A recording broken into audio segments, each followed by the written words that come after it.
Murder suspected in Clarendon Farmer's death.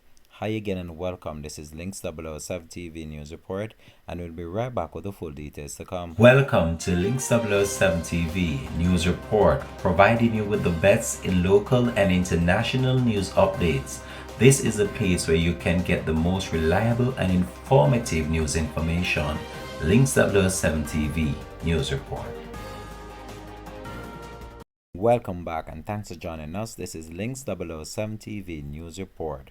Shock and disbelief now hangs over the community of Springfield in rural Clarendon after an elderly man was found dead at his house. Murder is suspected. The body of 79-year-old farmer Linford Henry was discovered around 2:50 p.m. on Wednesday after a relative who noticed a change in his routine went in search of him. Matty Chambers, who said his uncle always visits his farm early in the morning, is of the opinion that thieves may have something to do with his death.